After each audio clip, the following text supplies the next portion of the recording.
I'd just like to introduce 3 new designs. I've had great fun designing these and working with fabulous colours. So we've got Wallflowers and Osteospermum.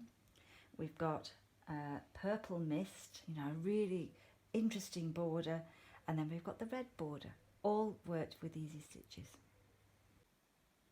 These are the colours that are in this design, the Wallflowers. Got a range of colours. I quite like using variegated threads, so the magic just happens as you start to stitch.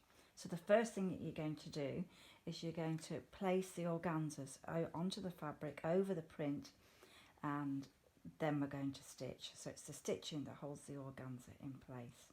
I've put my work into a spring hoop.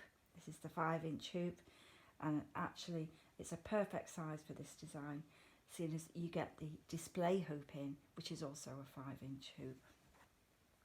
I'm just going to start off with the first thing, and I'm threading my needle, and I'm just going to bring the thread from the back to the front, and I'm just going to do some straight stitches over the print, and that's so easy to do.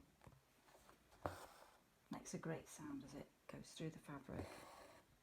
So you're just going to work a couple of stitches,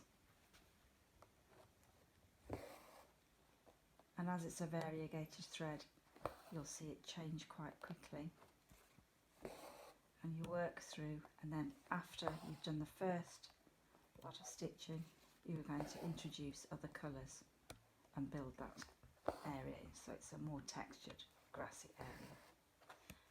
Now as you approach your thread, if it gets shorter or you want to change colour, you're just going to fasten off just a couple of stitches on the back, and that's enough to hold your work in place.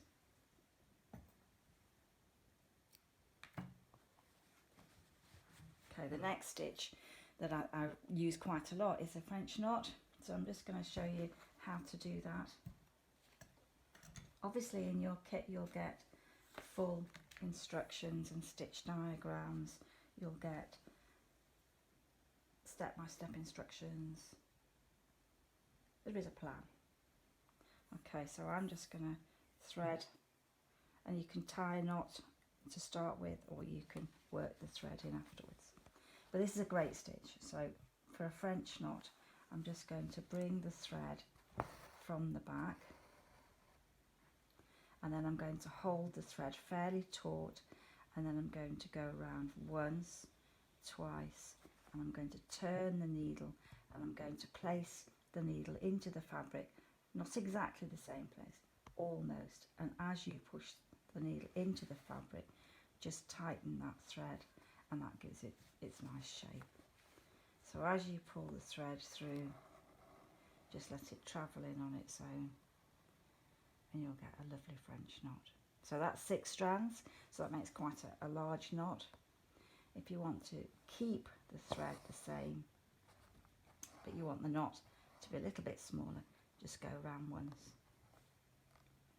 That's going to give you a smaller knot, a different effect.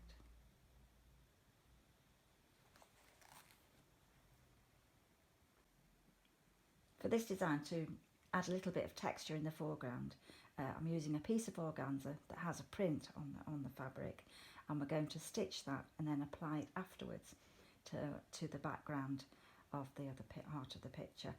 It's easy to work on. You just use your frame, your spring hoop. So to do that, you put your work on the table and your hoop there, and you just hold the spring and then let go and release that, and that's going to keep it tight.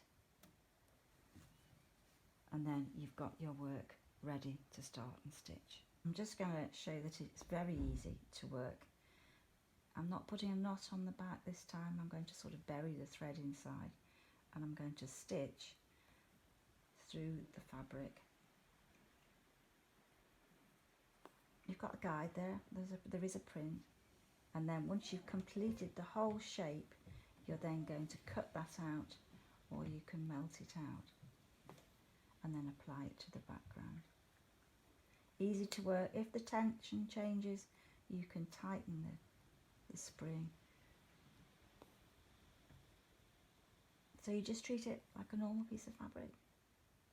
And if I bring the other one in, you can see that it's going to add a little bit of depth there into the piece. And I've just secured this piece. I've cut it out, or you could melt it out, and then I've just stitched it with some of the bead thread into the foreground.